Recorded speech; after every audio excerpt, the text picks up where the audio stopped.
tonight. Who's to blame? I don't buy for a minute that this could have been an accident. We shed new light on the report into the botched Experience Regina campaign. And Saskatchewan's crown corporations had a bad year, with SaskPower losing the most of all. Plus, a Saskatoon street that honors Canada's first Prime Minister is one step closer to getting a new name. This is CBC Saskatchewan News.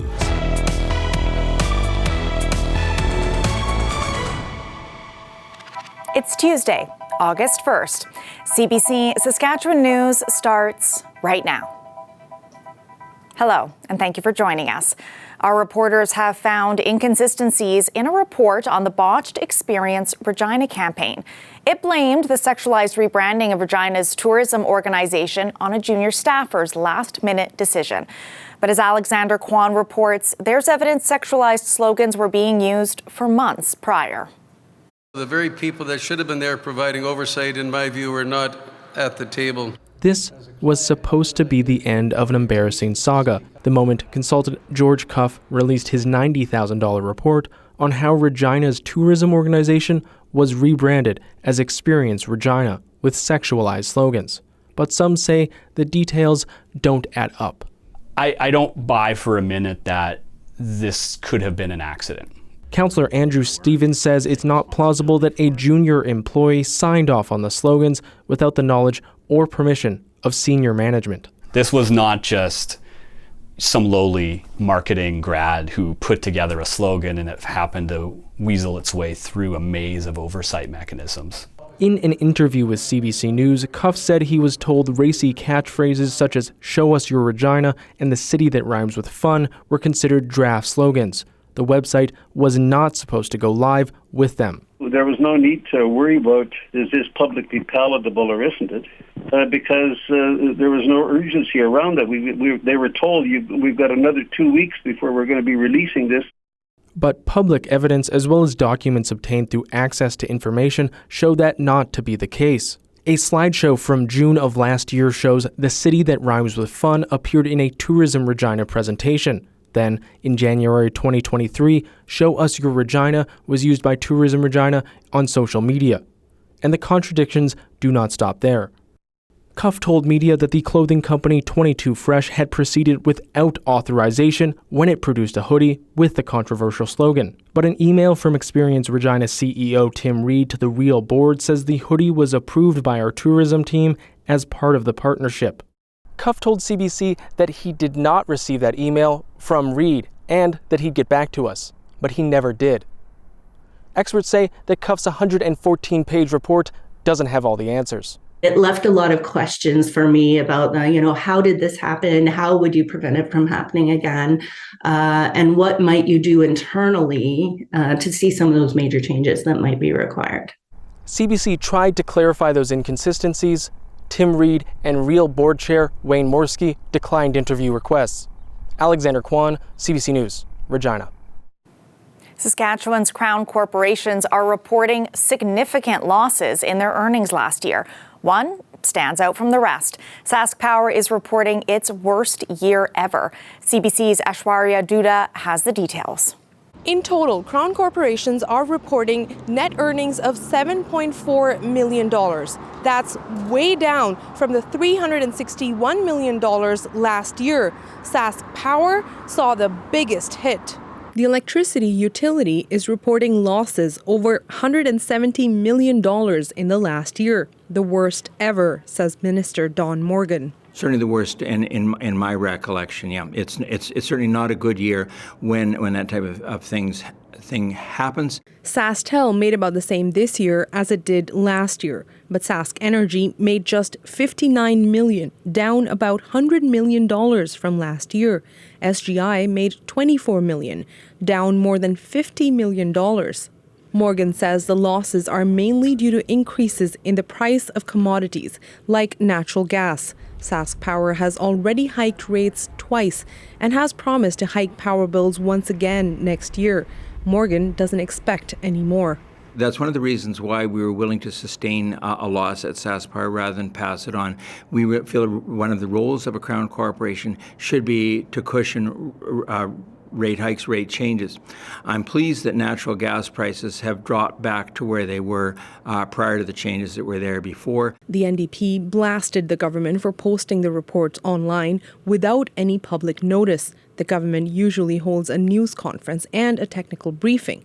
Finance critic Trent Witherspoon is accusing the government of being desperate to hide their failures.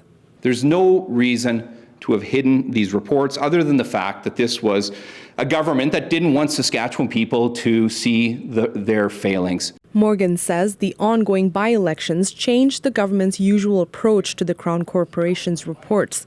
The Crowns did pay a dividend of $143 million to the government's General Revenue Fund. Morgan claims the Crown sector is overall healthy, with good debt-equity ratios, and that they are putting money into infrastructure while still making commitments to affordability in the province. Ashwarya Duda, CBC News, Saskatoon. John A. Macdonald Road in Saskatoon is one step closer to getting a new name. It's an effort to move away from commemorating the former Prime Minister. Macdonald was involved in the creation of residential schools and other oppressive measures against Indigenous people. Saskatoon's Civic Naming Committee voted unanimously today to change the name of the West End Road. This comes after 2 years of consultations and work with an advisory group. They've recommended Mia Wakatowan as the new name. In Cree, that means good relationship. The recommendation now has to make it through a few more stages of approval, which will take a few more months before you'll see any street signs being swapped out. The federal government is providing First Nations communities in Treaty 4 and Treaty 6 territory with money Ottawa says they're rightfully owed. It's paying a total of $37 million to 14 First Nations. 12 are in Saskatchewan. These communities were accused of participating in the 1885 Northwest Resistance. For that reason, Canada withheld treaty annuity and salary payments owed to chiefs and headmen for decades. First Nations leaders marked the settlement in Saskatoon today. Some applauded the compensation as an act of reconciliation. Been much damage, cultural interference, traditional disruption that has happened to Lucky Man, and we're still feeling the effects. To this day, today, we are still not a communal nation. We have not lived together as a family on our own reserve. Settling of Lucky Man's treaty annuities claim is a step in the right direction. Let's stay on the path, stay focused. The federal government says it's committed to addressing historical wrongs. And as you saw there, Canada's new Minister of Crown Indigenous Relations is getting a quick orientation. Gary Anandasangari was appointed last week. Today, he got personal when speaking to First Nations leaders. This is an incredibly important file and one that is close to my heart. And many may be rightfully wondering, what is this brown Indian guy from across the other side of the ocean doing, carrying this file or being in charge of this file? And I do think I need to really respond to that, because I know many of you may be feeling it, you may not be asking it because you're too polite, but I'll be very, very blunt. You know, my family came to Canada as refugees 40 years ago next month. My family faced persecution. In fact, my people lost over 100,000 people defending their right to their language and their land. We're a colonized people. We're not a treaty people where I came from. We're a colonized people, which meant that every aspect of colonialism, albeit I would say less pronounced than it is in Canada, is something that was felt. So I'm here in this role with a deep sense of commitment to be part of this journey. And I understand that as someone who may not have been born here, I have an equal, maybe even a greater responsibility to make sure that we do right and we walk on this path of reconciliation. It's not just Batter up. The Canadian Little League Championships kicked off in Regina earlier this afternoon. 11 and 12-year-old players from across Canada will duke it out on the diamond this week and next. The winning team will travel to Pennsylvania for the Little League World Series. You can catch games at the North Regina Little League Diamond. We'll be back after the break.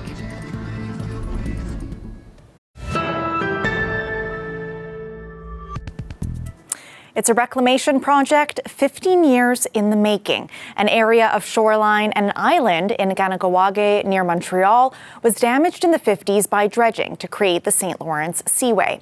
Sarah Levitt has this extraordinary story of revival. Walking on lush green land, Benjamin Green Stacy can't help but feel a sense of peace. When you see this, it's the result of massive transformation, a massive undertaking. And you know, if you give nature half a chance, she does a lot of to finish the job. This is Gadare de Gaguita Island in Ganawage, a marsh and bay now teeming with life. Bank swallows nesting, western chorus frogs searching for food. Both threatened species have found safety here. But this land used to look like this. Rocky and barren, inhospitable to both animals and humans, an Indigenous-led community project has transformed this place. You were telling me that this project was a decade and a half in the making, but really the story begins in 1954. Yes. This whole island is the consequence of seaway channel dredging. Dredging to create the St. Lawrence Seaway. La voie maritime du Saint-Laurent est ouverte depuis ce matin. The joint venture between Canada and the United States began construction during the summer of 1954 to improve shipping. In the Mohawk language, Ganawage means by the rapids. But the seaway meant the expropriation of more than 500 hectares of Indigenous land and access to the water lost.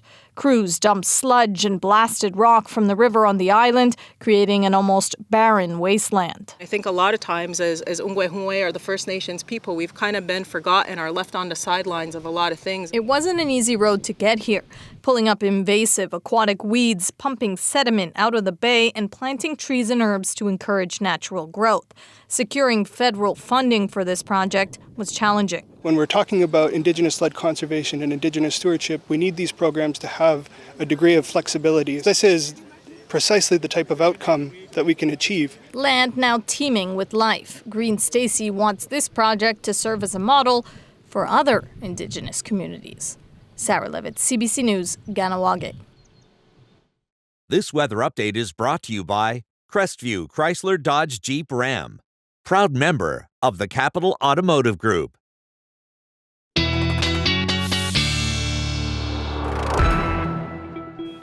Weather specialist Ethan Williams joins us now with your forecast. And another stormy one, Natasha. We thought today would be a little less stormy, but especially southern Saskatchewan, we're starting to see some cells pop up now and severe thunderstorm warnings in effect. And we'll take a look at the individual cells now. This one in effect for the RMs of Dufferin, Lumsden, and Pence. For this cell, which is slowly moving toward northern sections of the city of Regina and kind of just north of the city. We'll be watching that one, probably moving in the next 30 to 60 minutes here. In behind that, we have other cells as well. Severe thunderstorm warnings in effect for areas near Chaplin and Mortlach and down to Coderre.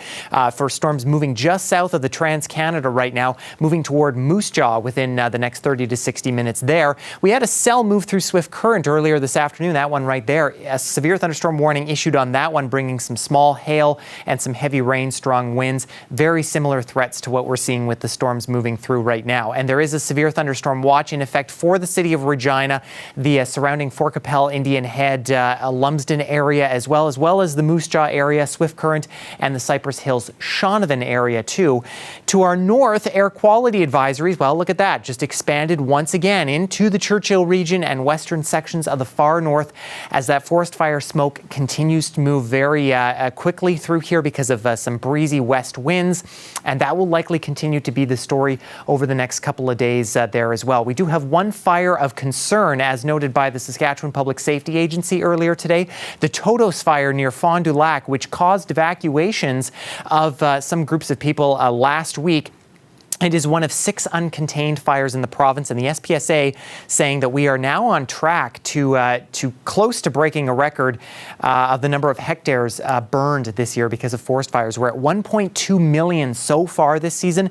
The record of 1.7 million was set back in 2015. And the threat for fires, of course, still very high in south and central portions where there's been very little rain. But a lot of these fires, especially the uncontrolled ones, are starting in northern Saskatchewan, even where we have seen rainfall and lower fire risks over the last few days. We're looking at very hot conditions still in southern Saskatchewan, a lot of us getting above the expected daytime high today. That's likely going to continue into tomorrow with a mostly sunny day, drier conditions, less of a chance of showers and thunderstorms. Showers going to be moving out of the north, but then another low pressure system developing on Thursday, likely going to be bringing through some showers. And that means that while we get rain to the north, it's going to be windy to the south. So on Thursday, gusts picking up kind of in that 40 to 50 range, especially through south and central. For Regina, for the next couple of days, we're still dealing with these 30-degree temperatures. Not a lot of humidity, but feeling like the mid-30s at times before temperatures going to start to die off a bit as we head into the long weekend. For Saskatoon, again, warm next couple of days here. Humidex values into the mid-30s, especially heading into Thursday before temperatures back off. So for the first day of the Queen City X tomorrow, Natasha, and the farmers market in Saskatoon, it's going to be a hot one. Okay, we'll keep that in mind. Thank you, Ethan. You bet.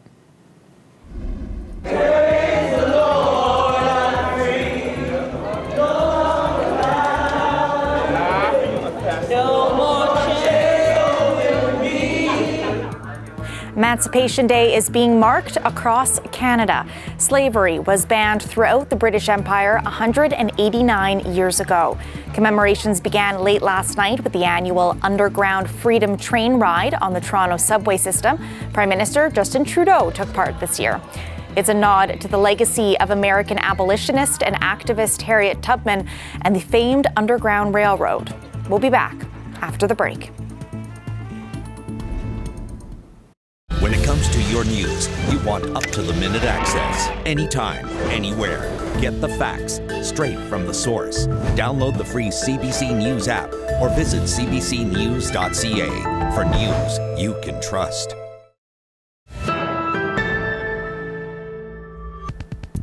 Welcome back. Former U.S. President Donald Trump has been indicted again. This is the third time in 4 months.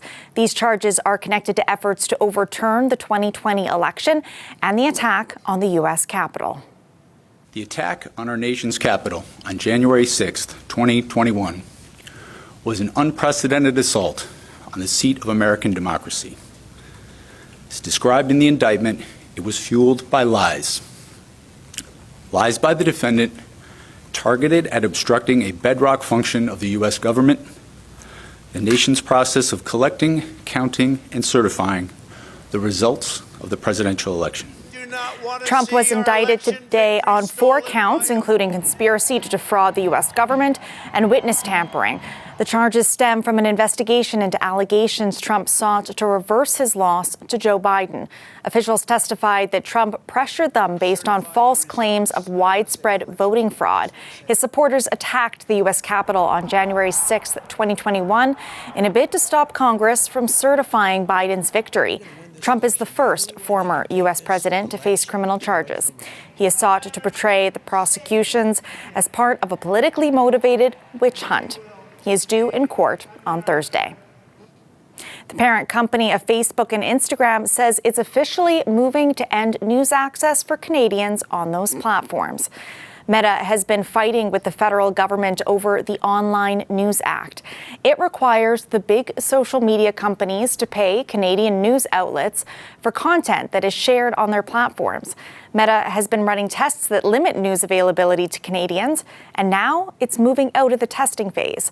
The change will mean links to news articles and other content posted by Canadian publishers and broadcasters will no longer be viewable on social media platforms in Canada. Also starting today, manufacturers are required to print health warnings on every cigarette sold in this country. Canada is the first nation in the world to make this move. CBC's Albert Delatala walks us through the changes. The change will be gradual and smokers won't necessarily notice a change right away, but over the next few years, many tobacco products are set to carry that warning label. The new regulations are from Health Canada. They aim to both help smokers quit and deter others from picking up the habit. In the coming months, cigarettes should look a little more like this, warnings such as poison in every puff and about specific negative health outcomes are printed on the paper around the filter. They'll be in English and French. In terms of the timeline, the larger king-size cigarettes will have to be labeled by the end of July of next year. Regular-size cigarettes and cigars with tipping paper and tubes will need the labels by the end of April of 2025. This move by Canada is actually the first in the world to require the printing of warnings for cigarettes. In terms of other countries around the world, there are a range of approaches. New Zealand recently moved with an aim of eliminating smoking in the country. Starting this year, its smoking age of 18 will rise each year until the whole population is banned from smoking. And the cost of a pack of cigarettes there is more than almost anywhere in the world, at more than 25 or so Canadian dollars. Mexico imposed some of the strictest anti-smoking laws as well. It now has a total ban on smoking in public places. That includes beaches, parks, and hotels. Also banned the promotion, advertising, and sponsorship of tobacco products. And in the European Union, 17 countries there, including Ireland, Greece, and Spain, have a near complete ban on smoking in enclosed public spaces, on public transit, and in workplaces. Since the labeling of every individual cigarette is a new strategy, it's a bit of an experiment, but experts who spoke to CBC News Network believe it will work. One of them is a senior policy analyst with the Canadian Cancer Society. He talked about how the changes could benefit young people and their parents. Teenagers are not as aware yet of the detail of the health effects as they will be when they're older. It's going to, they're going to be putting this health warning, which is going to be on the filter part of the cigarette, right in their mouth. It's simply a warning that cannot be ignored. And also kids, if their mother or father smokes at home, we often know that kids bug their parents to quit. Smoking remains Canada's leading preventable cause of death. Nearly 20 billion cigarettes are still sold in Canada each year. That's a lot of real estate to get the message out to quit. Albert De La Talla, CBC News, Toronto.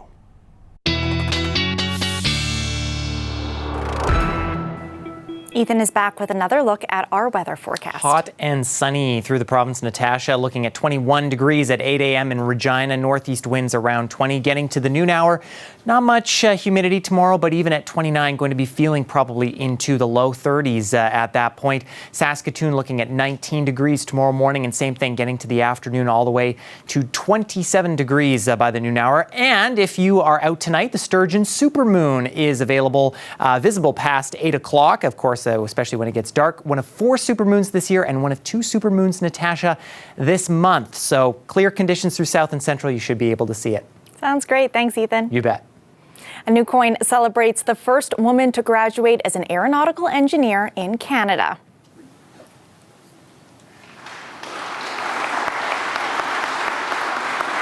This special loonie features Elsie McGill. McGill headed the Canadian production of Hawker Hurricane fighter planes during the Second World War, earning her the nickname Queen of the Hurricanes. The coin displays McGill's image, a Hawker Hurricane, blueprints, and an engineer's iron ring. Well, that's it for us tonight. When you need the news, we will always be here. Access the stories that matter to you anytime and anywhere on the free CBC News app and online at cbcnews.ca. Ethan and I will be back with more local news at 11. Thanks for watching.